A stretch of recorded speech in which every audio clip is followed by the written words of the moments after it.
Olá pessoal, e no vídeo de hoje eu trouxe uma dúvida que apareceu pra gente no pós-venda.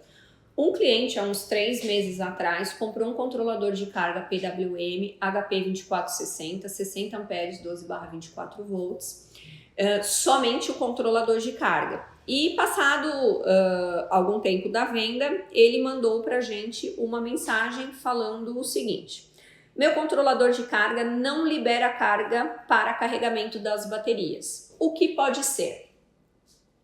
Bem, nós entramos em contato com o cliente para entender como estava o sistema. E se você está curioso para saber se isso realmente era um defeito do controlador ou algum problema relativo à instalação e dimensionamento, fica comigo até o final desse vídeo que nós vamos destrinchar esse assunto. Bora lá?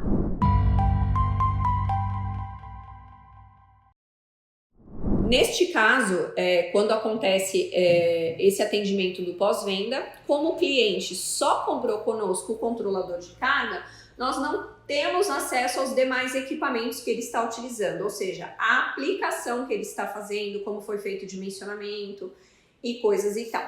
Então, primeiramente, ele mandou para a gente a imagem da tela do controlador de carga e explicou para a gente que ele estava fazendo uma aplicação em um caminhão e que nesse caminhão ele está usando o sistema em 24 volts, baterias de chumbo ácida tradicionais, né, estacionária chumbo ácida, e que as baterias dele nunca carregam adequadamente. E ele também colocou a seguinte mensagem que eu vou ler para vocês aqui, ó. Fiz a instalação em outro caminhão de um amigo e o controlador funciona perfeitamente. Está em 28,6 volts, tem 6 meses que está ligado direto.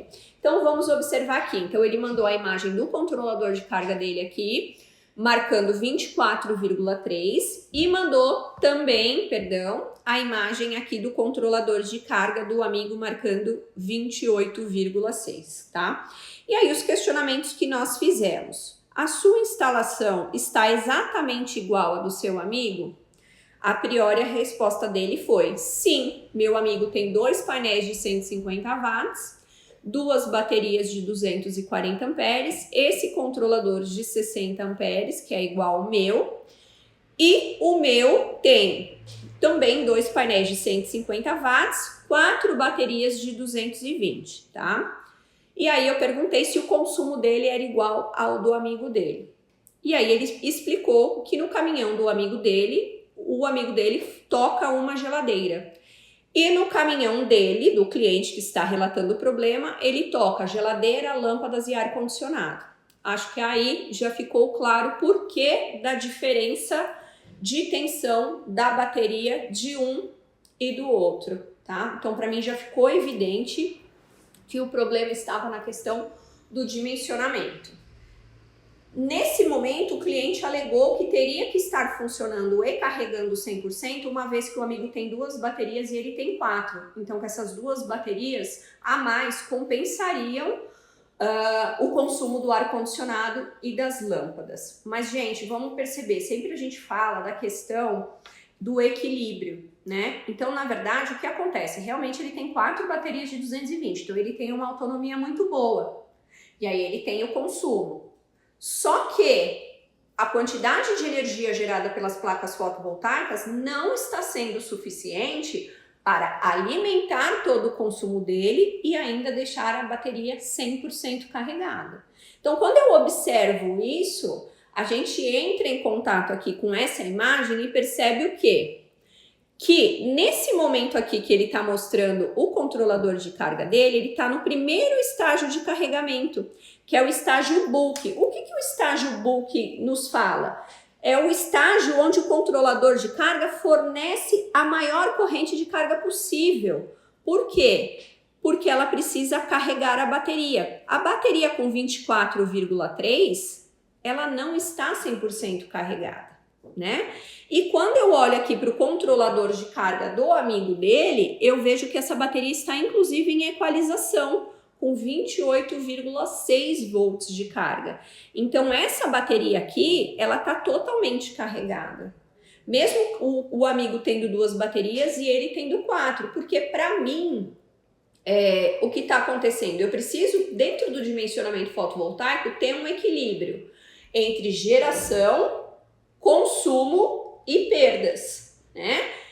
E aí vamos analisar o que está acontecendo com o sistema desse cliente. Vamos esquecer o amigo, porque a gente já viu que apesar do sistema do amigo ser semelhante e não igual, como havia sido dito, o consumo do amigo também é diferente.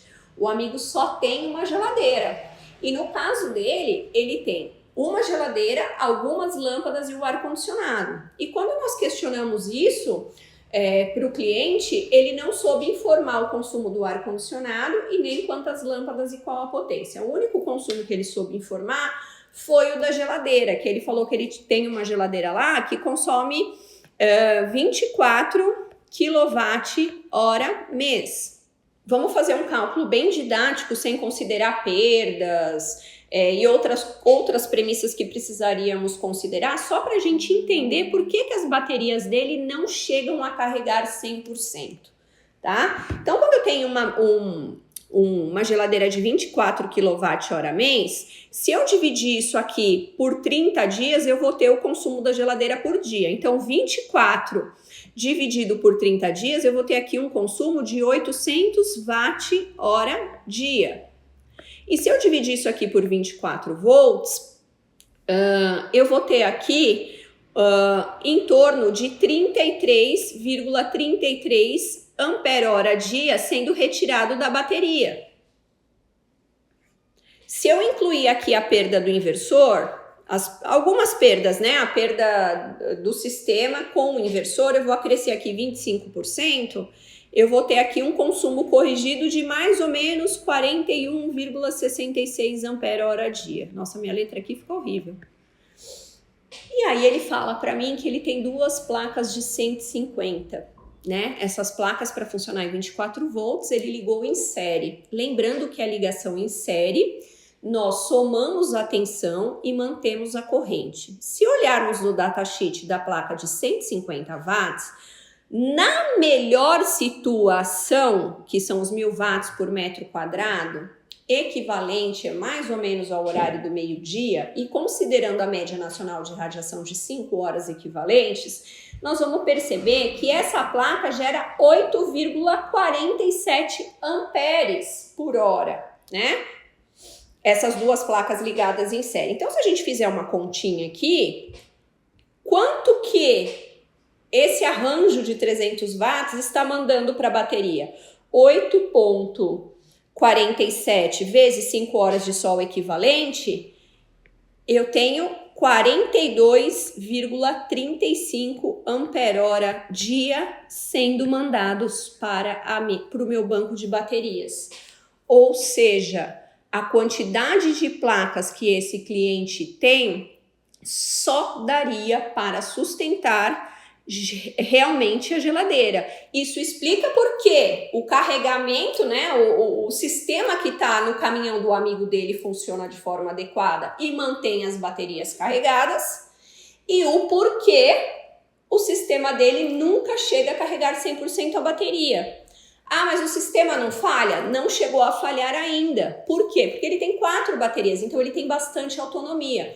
O problema é, ele tem um consumo muito grande, mas a reposição dele é só referente ao consumo da geladeira.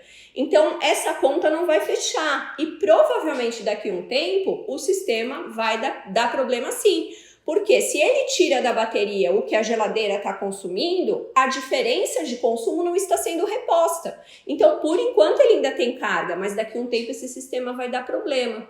Então, de fato, nós chegamos à conclusão que o problema não é o controlador de carga, e sim o dimensionamento, tá? E quando eu levei essa situação para o cliente, mostrando em cálculo para ele, ele questionou, não, mas eu comprei um controlador de 60 amperes, ele tinha que estar pegando os 38 volts que as duas placas de 150 estão gerando em termos de tensão e mandando para o controlador de carga. Não é bem assim, pessoal. O controlador de carga, ele não gera energia, ele controla a energia gerada pelos painéis de forma a proteger a bateria contra um descarregamento excessivo ou contra uma sobrecarga específica. Então, a corrente e a tensão que vai passar para a bateria é o que a bateria precisa naquele determinado momento de carga. Então, não adianta querer que o controlador passe os 38 volts lá para o sistema dele, que vai prejudicar a bateria, se, na verdade, o que está acontecendo é um problema de que eu não tenho carga o suficiente para fazer o carregamento dessas 4 baterias que estão sendo descarregadas desproporcionalmente quando comparado ao consumo. Então aí nós temos um problema do quê? De dimensionamento. O que fazer para que as baterias desse cliente carreguem de forma adequada? Carregue e descarregue, né? Preciso alinhar o dimensionamento. Então, provavelmente ele vai precisar de mais placas fotovoltaicas, né? Então, precisa ajustar isso. Então, ele precisaria fazer o levantamento do consumo do ar-condicionado dele e das lâmpadas para que a gente possa ajustar essa geração fotovoltaica para o consumo dele. Então, por isso que a gente sempre fala, pessoal, o segredo do sistema fotovoltaico off-grid é cálculo matemático, né? Porque precisa existir essa balança. A geração dos painéis solares precisa estar em harmonia com o consumo e com as perdas envolvidas no sistema, tá bom? Então, na verdade, nesse caso, o controlador de carga, não é que ele não estava liberando carga para o carregamento da bateria, não está tendo geração fotovoltaica suficiente para suprir o consumo que ele está demandando. Ficou claro para vocês, pessoal, essa ideia? Então, sempre como eu digo, bora fazer dimensionamento certinho, né? Então, quando for comprar o seu sistema fotovoltaico, o pensamento é diferente. Então, primeiro eu vou levantar minhas cargas, primeiro eu vou levantar o meu consumo para depois comprar os equipamentos de maneira ordenada e eficiente para que o meu sistema desempenhe e performe aquilo que eu estou esperando e me atenda de forma adequada. Espero que vocês tenham gostado e vejo vocês no próximo vídeo. Um grande beijo!